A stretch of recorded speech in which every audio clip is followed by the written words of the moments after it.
क्या आपने कभी ग्लिच इन द मैट्रिक्स के बारे में सुना है? एक ऐसा मोमेंट जब रियलिटी टूट जाती है। हिस्ट्री में एक ऐसा किस्सा है जो पिछले 60 सालों से साइंटिस्ट और कॉन्स्पिरेसी थ्योरीज का सर घुमा रहा है। ये कहानी एक ऐसे आदमी की जो एक दिन एयरपोर्ट पर उतरा, लेकिन वो जिस देश से आया था वो देश दुनिया के नक्शे पर था ही नहीं। ना वो कोई पागल था, ना ही वो झूठ बोल रहा था। उसके पास डॉक्यूमेंट्स थे, करेंसी थी, स्टैम्प्स थे। आज हम डिकोड करेंगे द मैन फ्रॉम टॉड की मिस्ट्री।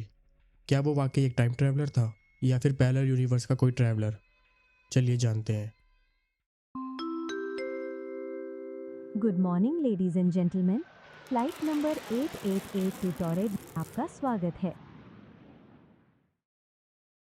कहानी हमें ले जाती है जुलाई 1954, टोक्यो के हनेडा एयरपोर्ट पर। गर्मी का मौसम था, पैसेंजर्स की लाइन लगी थी। कस्टमर्स काउंटर पर एक वेल ड्रेस्ड यूरोपियन आदमी आता है। वो कॉन्फिडेंट लग रहा था, जैसे वो पहले भी कई बार जापान आ चुका हो। ऑफिसर उसका पासपोर्ट लेते हैं। सब कुछ नॉर्मल था, फोटो, नाम, स्टैम्प्स। लेकिन जब ऑफिसर ने कंट्री ऑफ इशू पढ़ा तो वो रुके। पासपोर्ट पे लिखा था रिपब्लिक ऑफ टॉड। ऑफिसर्स ने पूछा, सर, ये तारिद कहाँ है? हैं? मजाक कर रहे हो? तौरेड फ्रांस और स्पेन के बॉर्डर पर है। ये देश पिछले 1000 साल से वहां एग्जिस्ट करता है। कन्फ्यूजन बढ़ गई। कस्टम ऑफिसर्स ने वर्ल्ड मैप निकाला और उस आदमी के सामने रखा। उस आदमी ने मैप पर उंगली रखी जहां आज एंडोरा नाम का देश है, लेकिन मैप पे टॉड नहीं था। वो आदमी गुस्सा हो गया। वो चिल्लाने लगा, ये मैप गलत है। ये कोई मजाक है क्या? मेरा देश वहां होना चाहिए। सबसे अजीब बात यह थी कि उसके देश पर पहले के टोक्यो विजिट्स के स्टैंप लगे हुए थे। मतलब वो पहले भी इस पासपोर्ट पर ट्रैवल कर चुका था। लेकिन कैसे? पुलिस के पास कोई जवाब नहीं था। उन्होंने डिसाइड किया रात भर के लिए इस आदमी को एयरपोर्ट के पास एक होटल में रखते हैं। उसे एक रूम में बंद किया गया। भागने का कोई रास्ता नहीं था क्योंकि रूम हाई फ्लोर पर था और विंडोज सील थी। दरवाजे पर 2 आर्म्ड गार्ड्स खड़े कर दिए गए। लेकिन अगली सुबह जब दरवाज़ा खोला गया, कमरा खाली था। अरे कहाँ गया आदमी वो? गायब, कल तक उसका तो यही सामान था। गायब, और कहाँ जा सबसे सकता है शॉकिंग वो? बात, एयरपोर्ट के लॉकर रूम में उसके डॉक्यूमेंट्स भी गायब। वो आदमी हवा में वैनिश हो गया, जैसे वो कभी एग्जिस्ट ही नहीं करता था। ये स्टोरी इंटरनेट पे आग की तरह फैल गई। इसको एक्सप्लेन करने के लिए लोगों ने 2 बड़ी थ्योरीज दी है। पहली थ्योरी, पैरेलल यूनिवर्स।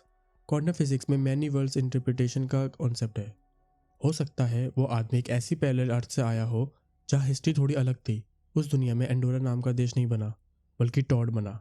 शायद फ्लाइट के दौरान किसी टर्बुलेंस या एनोमली की वजह से वो गलती से हमारे डायमेंशन में स्लिप हो गया, और जब यूनिवर्स ने ये एरर डिटेक्ट किया तो उसे वापस खींच लिया। इंटरनेट पे ये थ्योरी बहुत फेमस है। लोग कहते हैं कि ये सबसे बड़ा प्रूफ है कि हम एक सिमुलेशन में जी रहे हैं। लेकिन दोस्तों, extraordinary claims require extraordinary evidence.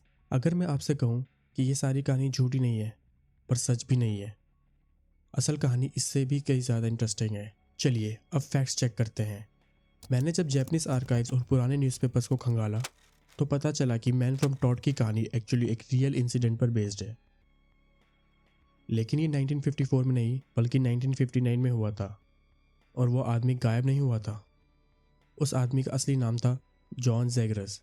John जैगरस अपनी कोरियन वाइफ के साथ हनेडा एयरपोर्ट पर लैंड हुआ था। उसके पास जो पासपोर्ट था वो किसी स्टैंडर्ड कंट्री का नहीं था। उस पासपोर्ट पर बहुत ही अजीब लैंग्वेज में कुछ लिखा हुआ था, और कंट्री का नाम लिखा हुआ था टुआड, नॉट टॉड।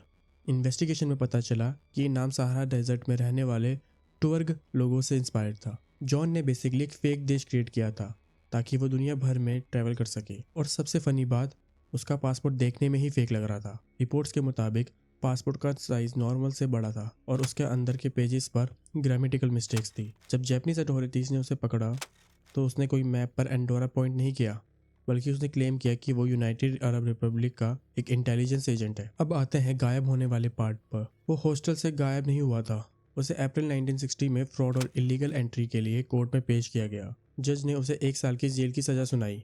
इस मूवमेंट पे जॉन जैगरस पागल हो गया। कोर्ट रिकॉर्ड्स के मुताबिक वो चिल्लाया मैं आत्महत्या और उसने करूंगा। अपना सर टेबल पे पटकने की कोशिश की। तो ना कोई टाइम ट्रैवलर, ना कोई पैरेलल यूनिवर्स, बस एक बहुत ही ड्रामेटिक कॉन आर्टिस्ट। तो सवाल ये है कि एक ठग की स्टोरी टाइम ट्रैवलर मिस्ट्री कैसे बन गई? इसका क्रेडिट जाता है कॉलिन विल्सन और पॉल बेक की book the directory of possibilities को, जो 1981 में आई थी। उन्होंने इस केस को मेंशन किया, लेकिन डिटेल्स को थोड़ा सेंसेशनलाइज कर दिया। जॉन जैगरस का नाम हटा दिया और मैन फ्रॉम टॉड का नाम दे दिया।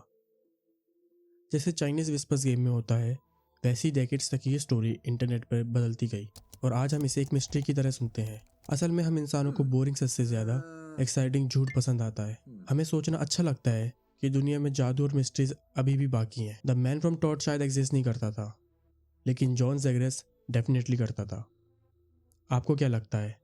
क्या आप फैक्ट्स पर बिलीव करते हैं, या आपके दिल में अभी भी एक उम्मीद है कि शायद, बस शायद, कोई टॉड नाम का देश किसी और यूनिवर्स में एग्जिस्ट करता है? नीचे कमेंट करके बताएं। तब तक के लिए कीप क्वेश्चनिंग रियलिटी। मिलते हैं अगली वीडियो में।